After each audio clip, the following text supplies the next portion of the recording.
네, 경제읽기 시간입니다. 계약갱신 청구권과 전월세 상한제를 도입한 임대차법이 개정 2주년을 앞두고 있습니다.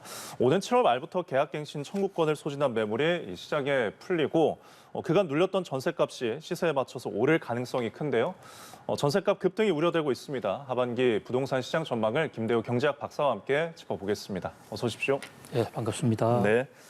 자, 이제 임대차 3법이 시행 2년을 맞아서 지금 예상이 되는 게 오는 7월 말부터 이제 계약갱신 청구권이 소진된 물건들, 흔히 이제 신규 계약 물건들이 나올 것으로 예상이 되고 있는데 그러면은 청구권이 이제 사라지게 되면은 계약은 당연히 신규 계약으로 이루어지게 되는 거고 그러면은 인상폭의 제한이 없어지는 거가 되잖아요. 그럼 그만큼 큰 폭으로 올라서 좀 부담이 될 것 같은데 어떻게 보시나요? 네, 요즘 임대차 3법의 이 기간 종료에 따른 후폭풍이 우려된다는 그런 어떤 문제 제기가 잇따라 나오고 있는데요. 예. 자, 임대차 3법이라는 게 뭔가 간단하게 한번 짚고 넘어갈 필요가 있을 것 같아요.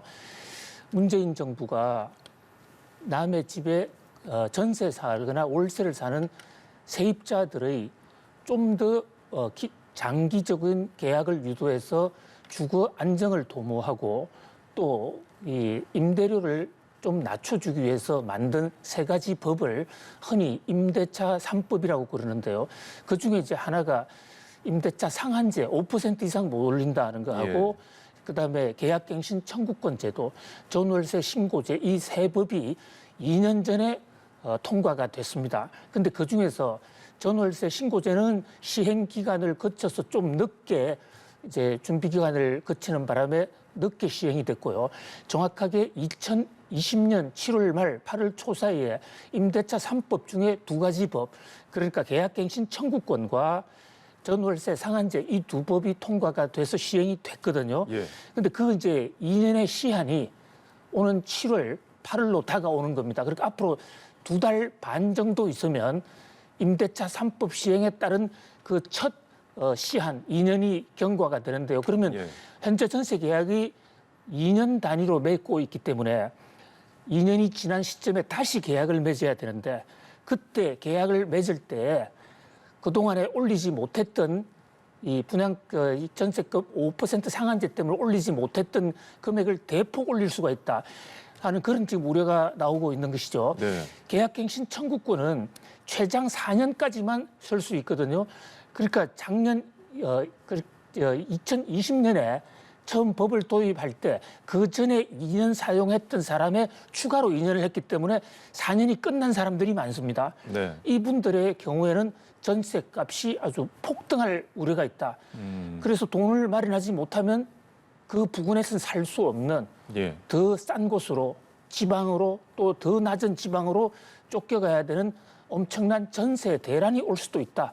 이런 면에서 지금 정부 당국도 또 주택시장도 아주 긴장하고 있는 그런 모습입니다. 임대차 3법이 시행된 뒤에 그리고 이제 시장이 어땠는지 좀 진단이 필요할 것 같은데 서울 아파트값, 전세값이 얼마나 올랐고 또 지금 앞서 말씀드린 세입자들의 권한을 얼마나 썼는지 궁금하거든요. 그렇습니다. 이제 임대차 3법 중에서도 가장 그 세간의 주목을 끌고 가장 강력한 것이 계약갱신 청구권인데요.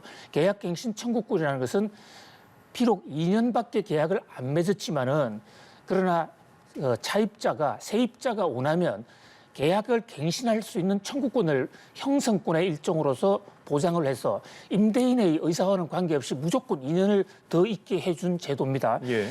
그런데 이것을 이제 그 서울의 아파트의 경우에 전세나 월세 계약을 맺은 전수조사 결과를 놓고 보니까 그중에서 전세의 경우에는 72.6%가 계약갱신 청구권을 사용했어요.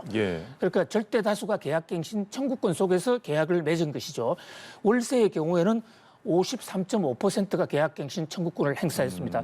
이 분야는 여기에 해당되는 분들은 올 7월 8월에 무조건 나가야 되거나 아니면 이제 더 이상은 계약갱신 청구권을 쓸 수 없기 때문에 임대인이 요구하는 집주인이 요구하는 금액만큼을 무조건 올려주거나 아니면 나가는 선택은 그거밖에 없습니다. 그러다 보니까 이제 많이 가격이 올라간다 이렇게 우려가 되는데요. 당시에 그 18만 건 서울 아파트에 이미 전세를 놓거나 월세 놓은 사람들의 그 전수조사를 해봤더만 평균 보증금이 계약갱신 청구권을 썼던 사람, 예. 그러니까 2년을 강제로 더 연장했던 사람은 평균 보증금이 5억 1,861만 원, 5억대 초반인데요. 계약갱신 청구권을 쓰지 않고 신규로 하거나 뭐 완전히 나가서 다시 들어왔을 이런 경우에는 6억 7천억 원, 6억 7천억, 6억 7천만 원. 예. 그러니까 그 차이가 무려 1억 5천만 원이 벌어집니다. 평균 그러니까 계약갱신 청구권을 쓴 경우에 세입자 입장에서 보면 1억 5천만 원을 더 싸게 들어가 있었거든요. 예. 근데 이게 이제 만기가 되면 그만큼을 더 올려줘야 될 우려가 있기 때문에 상당히 지금 세입자들이 전전긍긍이고요. 이것은 어디까지나 평균치고 예. 평수가 또 늘어난다거나 강남에 가까울수록 그 차익은 커지는데요. 반포에 있는 아크로 리브 파크 113제곱미터의 경우에는 그 차익이 4억, 5억까지 벌어지고 있거든요. 그러니까 그 부근으로 집을 이사를 하려면 예. 전세금 똑같은 조건 하에서 전세금을 5억 정도 더 마련해 와야 되는 정말 예상하지 못했던 엄청난 부작용이 지금 생기고 있다 이렇게 볼 수 있습니다. 예, 정리를 하자면은 이제 계약갱신 청구권을 사용하면서 나타난 현상이 이제 기존에 갱신한 사람들보다 신규 계약한 사람들이 같은 아파트를 놓고서 평균적으로 1억 5천만 원을 더 냈다라는 말씀이죠. 그렇습니다. 예. 크게는 이제 4, 5억까지도 벌어지는 강남에서 나타난 현상인데 그럼 이 현상이 나타나는 의미는 무엇이 있나요? 예, 계약갱신 청구권을 사용 이 제도가 도입되는 임대차 3법이 도입되고 나서 왜 이렇게 갑자기 전세값이 올랐느냐? 여러 가지 요인이 있습니다만은 이제 임대차 3법의 문제를 제기하는 사람들은 바로 계약갱신 청구권 때문에 전세값이 올랐다. 이렇게 지금 분석을 하고 있어요.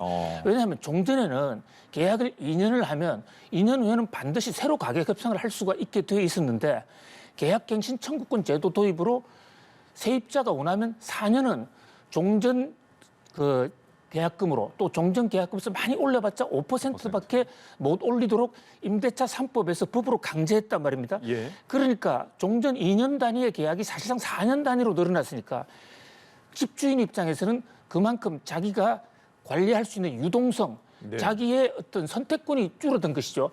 그러니까 아예 한 번 전세를 줄 때 대규모로 올리자. 이런 어떤 가격 인상 수요가 폭발해서 전세값이 올랐다. 이제 이렇게 보는 시각이 적지 않은데요. 예. 이런 시각의 관점에서 본다면 결국은 임대차 3법이라는 것이 세입자들에게 주거 안정과 또 전세금을 낮춰주려고 하는 그런 선의에서 시작됐지만 결과적으로는 이 전세금을 더 올렸다. 초기 2년 동안 약 평균 1억 5천 정도의 인하 효과는 있었지만은 예. 그러나 이제 올 7월부터는 오히려 거의 모든 계층에 신규든 전세계약 청구권을 써서 갱신을 하든 예. 가격은 더 올라갈 수밖에 없는 이런 결과가 나왔다라는 그런 지적입니다. 예. 그러니까 결국에는 집주인들이 이제 4년을 내다보면서 가격을 큰 폭으로 올려서 이런 현상이 나타났다라고 볼 수 있는 그렇습니다. 거죠. 예. 그래서 지금 이 새 정부는 이 임대차 3법이 뭐 기존 예상했던 효과와는 다르게 세입자에게 더 부담이 되는 역효과가 일어나니까 손질을 하겠다라고 전면적으로 이제 말을 했는데 그러면은 일단은 마련 중인 대책이 무엇이 있나요? 예, 지금 이 윤석열 당선인 이제 내일은 새로 정부를 출범을 하는데요. 예. 지난 선거 과정에서 국민들에게 임대차 3법은 폐지하겠다, 과거로 돌아가겠다 이렇게 공약을 했고요. 또 지금 원희룡 국토교통부 장관 후보자 같은 경우에는 거의 폐기 수준에 가까운 근본적인 개혁을 하겠다라고 뭐 이렇게 단언을 하고 있습니다. 그런데 이 임대차 3법이 입법 사항이었지 않습니까? 그렇습니다. 2년 전에 법으로 만들어진 것이니까 국회에서 법을 개정을 해줘야 되는데 현재 지금 그 법을 만들었던 민주당이 다수당을 차지하고 있는 현황에서 동의해주지 않는다면 이 법은 고칠 수가 없습니다. 네. 그러니까 고친다고 하더라도 뭐 2년 후에 국회의원 선거 이후에나 뭐 시도를 해볼 수 있는 것이죠. 그래서 원희룡 국토부 장관 후보자는 여야가 합의를 해서 타스크 포스를 만들어 보겠다. 이제 이런 그 제안을 하고 있고요. 예. 또 하나는 현재 계약은 2년 단위로 하고 돼 있는데 계약갱신 청구권에 따라서 2년을 강제로 늘리는 거지 않습니까? 예. 그러면 아예 처음부터 4년으로 계약을 맺어주면 이 계약 갱신 청구권에 문제가 없이 안정적으로 살 수 있으니까 그렇게 할 경우에는 정부가 인센티브를 좀 줘서 예. 4년 계약하는 또 싼 가격으로 4년을 해주는 착한 임대인들에게 세제 혜택 또는 행정상의 편의를 봐주겠다. 예. 이렇게 그 대안을 지금 주장을 하고 있습니다만은 네네. 그러나 이런 안이 과연 이 임대차 3법으로 인해서 왜곡된 시장을 얼마나 개선해 줄 수 있을는지 결국 중요한 것은 이런 문제 이제 법을 시행해 봐서 문제가 드러났으니까 예. 여야가 당파를 떠나서 오로지 그 국민 민생이라는 측면에서 예. 무엇이 옳으냐 그래서 여야 간에 통 큰 합의가 있어야 될 것으로 보입니다. 예, 국민을 위한 정부인 만큼 좀 더 합의를 원만히 이뤄냈으면 좋겠습니다.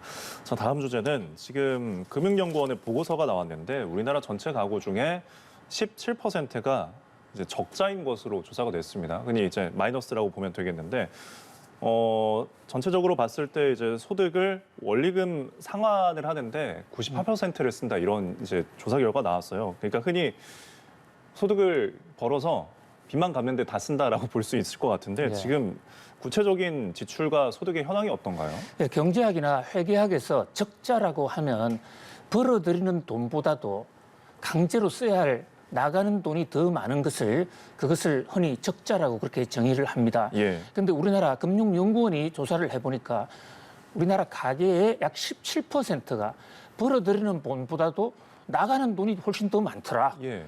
그래서 17%가 적자에 허덕이고 있다. 이런데 더 충격적인 것은 이 적자 가계에 왜 적자가 나는지 그 내막을 들여다봤더니 먹고 사는 문제 때문에 적자가 나는 것이 아니라 예. 빚 갚는데 어. 전체 벌어든 소득의 98%를 빚 갚는 데 쓰고 있다는 거죠. 예.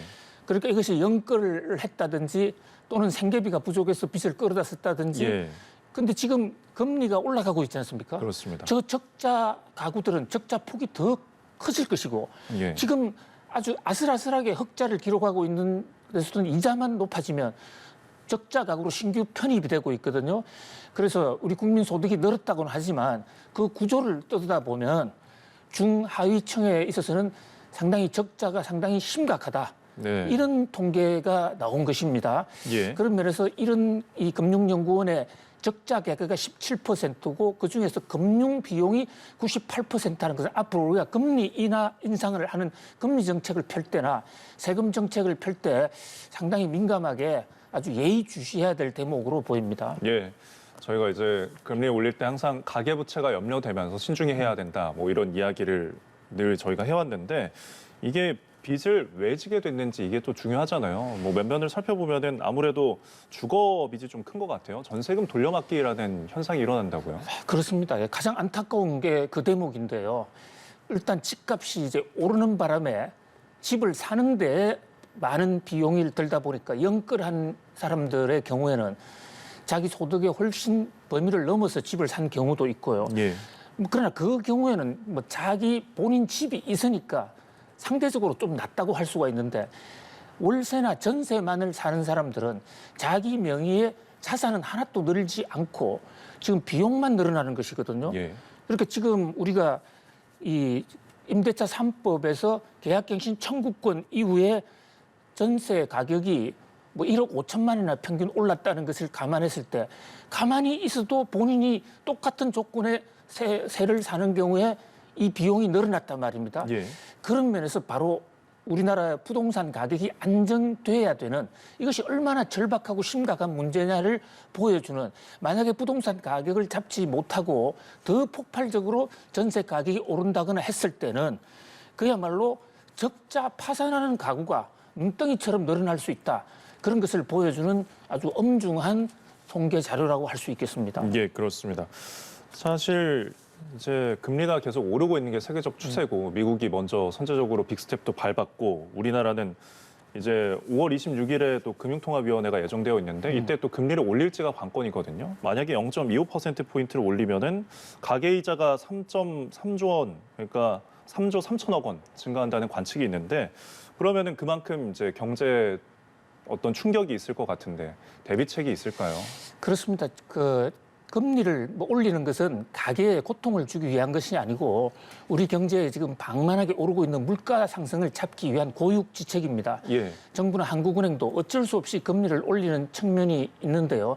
그러나 전 세계를 막론하고 금리 인상폭이 지금 너무 가파르기 때문에 그로 인한 타격이 상당히 우려가 됩니다.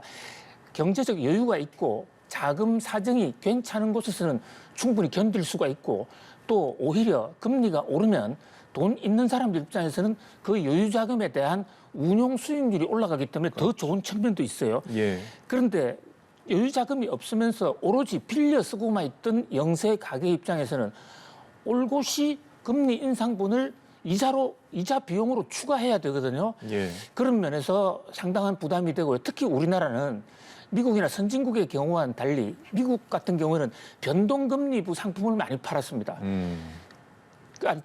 고정금리부. 예. 그러니까 당분간 금리가 오른다 하더라도 그 금융 비용이 갑자기 늘어나는 것은 아닌데 우리나라는 거의 대부분 변동금리로 나갔거든요. 예. 바로 금융 부담이 늘어난다. 그런 면에서 조금 조심할 필요가 있다는 생각이 들고요. 예. 또 정부가 기준금리를 올릴 때 금융기관이 부화내동해서 또는 한 걸음 더 나아가서 정부가 0.25%를 올렸을 때 은행들이 그것보다 훨씬 더 높은 예대 마진이나 순이자 마진을 높이 받으면서 더 가계에 고통을 주는 이런 현상도 있거든요. 예. 그래서 거기에 따른 그 금융기관의 어떤 모랄 해저드로 인한 금리 인상 이런 것은 금융 당국이 좀 철저히 분석을 해볼 필요가 있고요. 특히 영세 가계에 대해서는 그 금리 그 예금 부담, 이자 부담 자체를 좀 단계적으로 천천히 뭐 전체적으로는 다 낸다 하더라도 그 속도를 좀 조절해주는 이런 것도 비상수단으로 조달해 볼 필요가 있다. 이런 지적이 나오고 있습니다. 예, 알겠습니다. 자, 다음 주제는 지금 배달의 민족과 자영업자들이 좀 갈등을 겪고 있는 것 같아요. 이게 뭔가 하니까 지금 배달의 민족의 새 광고 상품인 우리 가게 클릭에 대한 자영업자들의 불안감 또 불만감이 커지고 있는 건데 이제 흔히 광고를 하면은 자영업자 입장에서는 좋을 것 같은데 이게 면면을 들여다보면 아닌 것 같거든요. 어떻게 그렇습니다. 보시나요? 우리 자영업자 특히 그 중에서도 음식을 파는 이 식당 같은 경우는 배달 앱을 통해서 도움도 받기는 하지만 그 배달 앱 회사가 요구하는 수수료 부담이 커서 팔아도 얼마 남지 않는다. 고통을 많이 호소하고 있습니다. 예.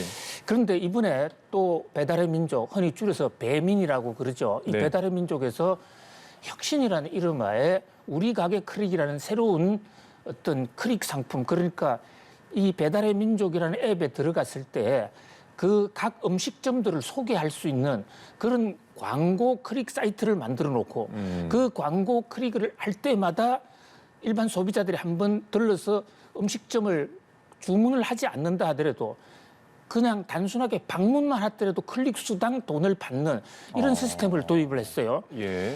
그런데 이 음식점 입장에서는 다른 업체가 그것을 도입을 해서 이 앱의 상단에 올라가 버리면 가만히 있는 자기 업체는 주문이 안 올 수가 있거든요. 그렇습니다. 그런 공포 때문에 어쩔 수 없이 거기 같이 가입할 수밖에 없는 그러다 보니까 가만히 있었으면 전체적으로 비용이 안 들었을 텐데 배달의 민족이라는 배달 앱 때문에 비용이 더 든다. 이런 것을 이제 하소연하고 있고요. 또 하나 더 심각한 문제는 이 배달의 민족은 이 음식점들을 상대로 두 가지 수수료 정책을 써왔습니다. 네. 하나는 이 울트라 회원들이라고 해가지고 고정 한 달에 7만 원, 8만 원만 받는 그런 제도. 이것을 사실은 음식점들이 제일 선호하거든요. 예. 그다음에 또 하나는 이제 이 금액 총 중개해주는 금액에 따라서 할증되는 정률제 방식을 쓰는데 6.8%입니다. 그러니까 정률제 방식을 쓰면 많이 주문을 할수록 금액이 엄청나게 커지는 거예요. 저것을 수년 전에 배달의 민족이 그 가입자 음식점의 동의 없이 모두 예. 정률제로 가려고 했다가 공정거래법에서 거중 조정 이게 위법이다 해서 지금 정액제로와 정률제를 동시에 쓰는 것으로 강제로 지금 돌아왔는데요. 이번에 지금 말씀하신 우리 가게 클릭에 그 가입하려면 이것은 정액제는 안 되고 정률제만 되도록 또 그렇게 꼼수를 쓴 겁니다. 예. 그렇다 보니까 2년 전에 하려다가 실패한 것을 우리 가게 클릭이라는 것을 이용하기 위해서는 모두 정액제에서 정률제로 더 많은 비용을 주는 것으로 갈 수밖에 없는 바로 이 대목에서 선택의 자유를 방해한다. 예. 그래서 지금 음식점들이 공정거래위원회에 공정거래법 위반으로 신고를 하는 그런 어떤 소동이 벌어지고 있는 상황입니다. 네.